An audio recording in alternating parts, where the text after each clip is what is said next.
Hi guys, welcome to my channel, and today I'm going to be reviewing a classic Arctic overprinted Boba Fett. Let's jump straight in. So here's the four figures all together. As you can see, they all look pretty much the same, if not identical. But obviously they've all got their own very little subtle differences, be it slight variations in colour to the torso or the helmet, which I'll now talk about in more detail.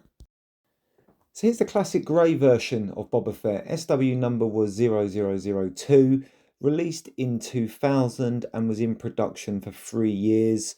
Came in two sets, Jabba's Prize, which was 4476, and the first edition of Slave 1, which was 7144. It also came in a gear set, which was 3341. That was a little minifigure pack, which included Luke, Han, and Boba Fett. Included some cool cards and stands, but the figures weren't unique. But for a mint version or kind of a brand new version of this figure, you're probably looking at around anywhere between 35 to 45, maybe £50 for a really nice kind of clean version. As you can see from this one, it's a really nice example of the figure. The green armor on the front is kind of perfectly aligned, which I like. There are a lot out there where the alignment is just off, and that's not a bad thing. That was just a sign of a figure that's 25 years old, so it doesn't add any kind of value or take away any value of the figure. It's not classed as a misprint or anything like that. It's just that the technology then was slightly older. Doesn't include any face printing. It was just a black standard head, both sides. Again, you can see from the helmet on this one here that the printing isn't perfect on the helmet. It didn't quite align at the top, where they tried to obviously get that sweeping red line around the top. If we look at it from the side, got the iconic Boba Fett yellow stripes.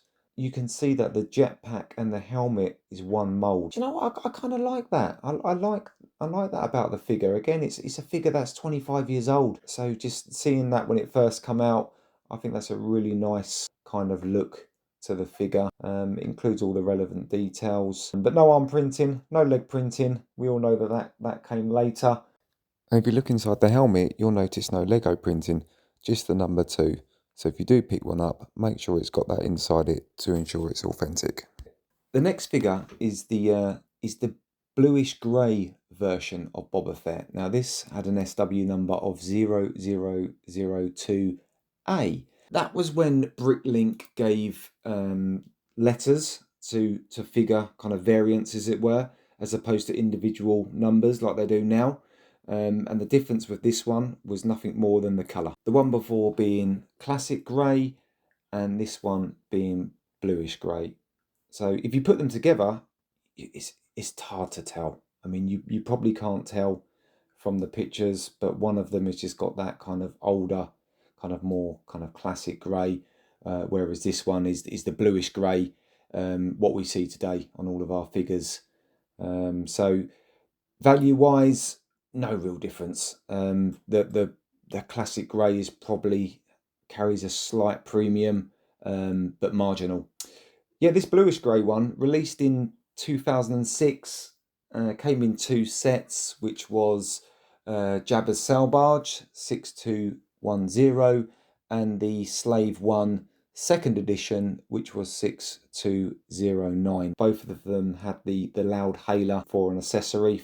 The third version is SW00002b. Now this Boba Fett actually came in a magnet set, released or produced in 2007, but in that version, which was 455367, it actually had magnets in the legs and it had like a little stud that it sat on. And then a few years later in 2009, they released another version, which was 852552.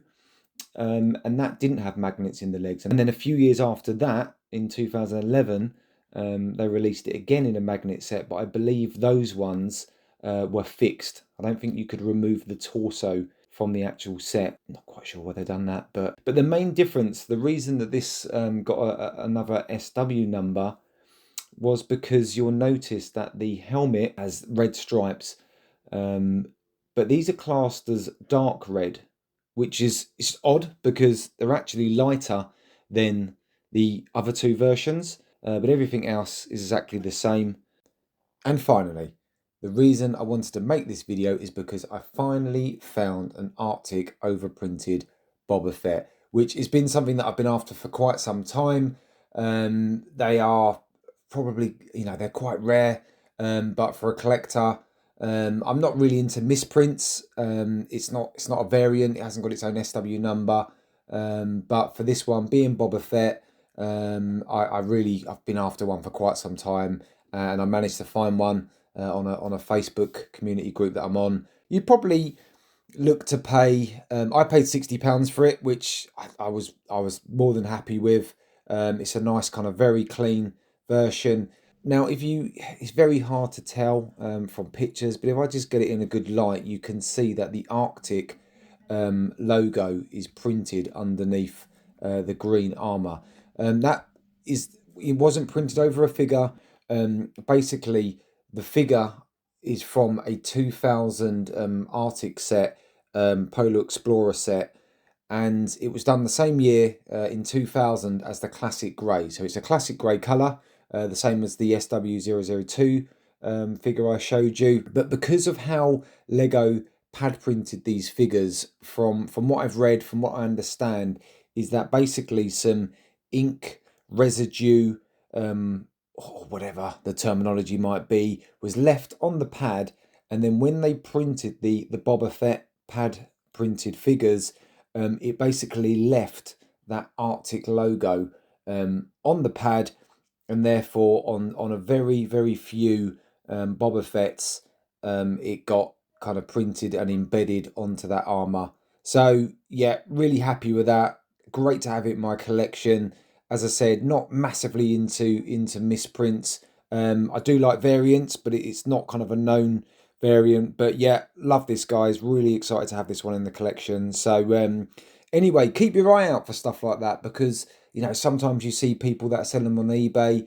They might be unaware, and to be honest, if you can pick it up for the same price that you would a normal one, you're going to save yourself a few quid there, if you decide to kind of keep it or sell it on in the future. So anyway, look, that's the end of the video. I hope you really enjoyed that. It's a good insight into some Boba Fett figures there. I'd really love it if you like and subscribe. I know it's a classic cliche, but I'm starting off with the channel. I'll be reviewing a load more Star Wars minifigures. So if there's any ones that you'd really particularly like to see, any reviews on figures that become from particular sets, let me know, comment below, and I'll do my best to do a video on them. So thanks again, guys, and I hope to see you again soon. Bye for now.